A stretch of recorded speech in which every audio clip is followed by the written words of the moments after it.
All human cells need oxygen supply, in which red blood cells or erythrocytes are in charge of this function throughout the body. Normal red blood cells are biconcave shaped and flexible. This feature allows them to pass through the arteries easily. But have you ever wondered, what if your red blood cells become weird in shape like a crescent moon, which is rigid and sticky, making it hard to circulate in the body? Not only that, but this shape also makes the erythrocyte hard to bind to oxygen too. This is called the sickle cell anemia or SCA. This disease is caused by mutations on the beta globin gene. So this is the normal hemoglobin A or HbA, consisting of 2 alpha globin and 2 beta globin peptide chains, which will bind to the heme group.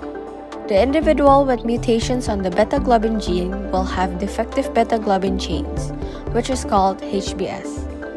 The beta S allele differs from the wild-type beta allele by a single nucleotide polymorphism, causing GTG to be substituted with GAG in the 6th codon of the beta globin gene. This will cause the replacement of hydrophilic glutamic acid residue to hydrophobic valine residue, causing a mutated hemoglobin tetramer HbS. If this HbS is deoxygenated, it will aggregate with another HbS protein, causing sickling of the red blood cells. One of the dangers of sickle cell anemia is hemolysis, the destruction of red blood cells due to their weakened membrane, which can cause anemia. Free hemoglobin will also be released, causing inflammation. SCA can be inherited by autosomal recessive genetic pattern because of its homozygosity. SCA patients are most prevalent in sub-Saharan African, Middle East, and Indian individuals with a prevalence of 10 to 20% of the entire population.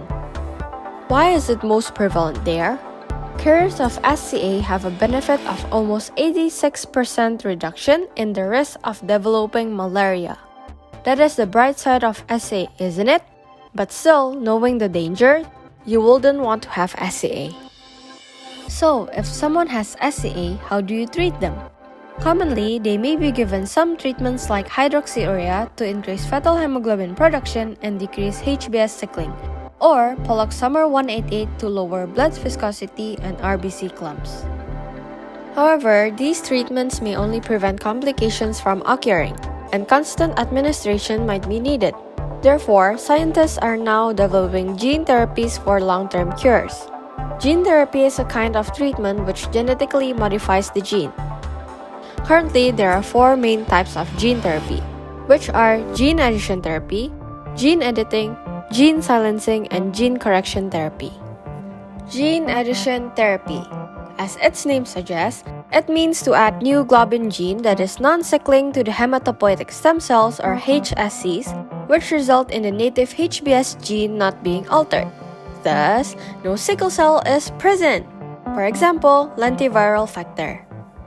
As for gene editing, it means to disrupt the gene that creates HbS by cutting the DNA to create double-strand break to induce insertion and deletion. The result will be an increase in HbF and decrease in HbS. The example is by CRISPR gene editing. For gene silencing, it implies to regulate the gene expression to prevent the gene from showing and therefore decreasing the protein production. It suppresses the BCL11A gene by using viral factor to deliver the correct antisense to mRNA, which also results in an increase in HbF and decrease in HbS. Finally, the gene correction. It implies to deliver nuclease and the repair template to correct the genes and resulting in eliminating the HbS production, which then produces normal Hb. So, after knowing several types of gene therapy, let's dive right into the brief history of gene therapy application for sickle cell disease. In 1996, the first method was by transplanting HSCs from donors to children with symptomatic SCA by bone marrow transplantation. The method changed in 2009, in which gamma globin gene was delivered under beta globin regulatory control elements through the transduction of lentiviral factor and HSCs to induce the expression of postnatal HbF for the treatment of SCA in mice. Then, in 2016, the method slightly changed again, where HSC derived from SCA patients were treated with lentiviral factor PCL-ZF-LDB, which expresses custom-designed zinc finger proteins in human gamma globin promoter tethered to LDB1.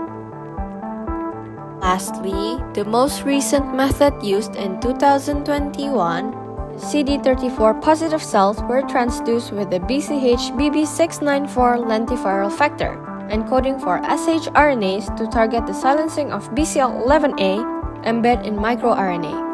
As this is the most recent one, it also produced high HbF and decreased HbS, even at low factor copy numbers. However, more research is still needed as it turns out that it gives a small risk of secondary cancer.